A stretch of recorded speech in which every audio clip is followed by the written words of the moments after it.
அஸ்ஸலாமு அலைக்கும் அன்பான சகோதரர் சகோதரிகளே. இஸ்லாமிய வரலாற்றில் நீதி மற்றும் அநீதி இடையே நடந்த மிக முக்கியமான போரானது பத்ர் போர்.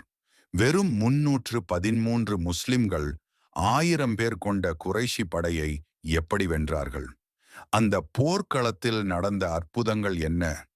இன்று நாம் பத்ர் போரின் முழு வரலாற்றை விரிவாக பார்க்கப் போகிறோம். மக்காவில் நபி முஹம்மது ஸல்லல்லாஹு அலைஹி வஸல்லம் அவர்களும் முஸ்லிம்களும் பல துன்பங்களை அனுபவித்தனர். பகைத்தார்களின் கொடுமை, சொத்துக்களை அபகரித்தல், சமூக ஒதுங்கல். இதனால் முஸ்லிம்கள் மதீனாவுக்கு ஹிஜ்ரத் செய்தார்கள். அவர்கள் விட்டுச் சென்ற வீடுகள், சொத்துகள் குறைஷிகளால் சட்டவிரோதமாக அபகரிக்கப்பட்டது. அபு சுபியான் தலைமையில் குறைஷிகள் அந்த சொத்துக்களை கொண்டு சிரியாவுக்கான வணிகப் பயணம் திட்டமிட்டனர். முஹாஜிர்கள் நபி அவர்களிடம் அழிக்கப்பட்ட உரிமைகளை மீட்க வேண்டும் என்று கோரிக்கை வைத்தனர். நபி முஹம்மத் அவர்களின் கோரிக்கைக்கு சம்மதித்தார். இதற்கு பிறகு இந்த செய்தி மக்காவில் பரவியது. அப்போது குறைஷியின் தலைவன் அபூ ஜஹல் கடும் கோபத்தில் வெறுக்க ஆரம்பித்தார். அபூ ஜஹல் தமது கௌரவத்தை காப்பாற்ற 1000 வீரர்களுடன் புறப்பட்டார்.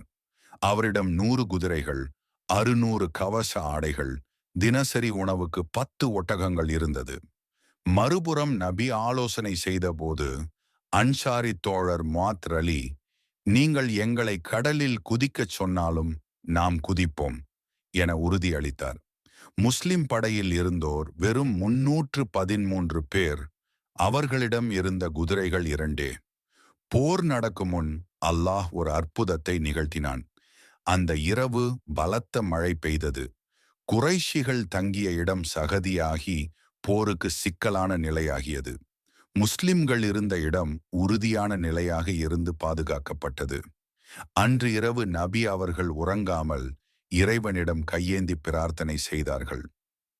யா அல்லாஹ், இந்த சிறு கூட்டம் அழிந்துவிட்டால் உன்னை வணங்க பூமியில் யாரும் இருக்க மாட்டார்கள் என்று கதறினார்கள். ஹிஜ்ரி 2 ரமலான் 17ஆம் நாள். ஒருபுறம் பசியோடும் இறை நம்பிக்கையோடும் முஸ்லிம்கள், மறுபுறம் திமிரோடு குறைஷிகள். முதலில் ஒற்றைக்கு ஒற்றை சண்டை நடந்தது. ஹம்சார் அலி, அலிர் அலி, உபைதார் அலி அவர்கள் போர்க்களத்தில் எதிரிகளை வீழ்த்தினர். வானவர்கள் போர்க்களத்தில் இறங்கி உதவி செய்ததை எதிரிகளே உணர்ந்தனர். அநீதி வீழ்ந்தது, சத்தியம் வென்றது. போரில் வெற்றியும் பெற்றனர். போரின் முடிவில் குறைஷிகள் 24 தலைவர்கள் இழந்தனர்.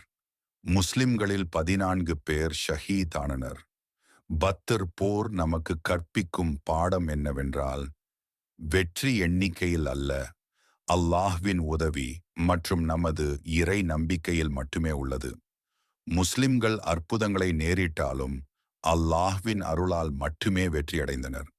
நம் வாழ்க்கையிலும் எந்த போரையும் எதிர்கொள்ளும் போது நம்பிக்கை இருந்தால், இறைவன் உதவி இருப்பதை நம்பினால் எந்த சிக்கலும் கடந்து செல்ல முடியும். இந்த தகவல் உங்களுக்கு பயனுள்ளதாக இருந்திருக்கும் என்று நம்புகிறேன். அல்ஹம்துலில்லாஹ். இன்றைய கதையை கேட்டதற்கு நன்றி. மேலும் உண்மையான இஸ்லாமிய கதைகள் கேட்க சப்ஸ்கிரைப் செய்யவும்.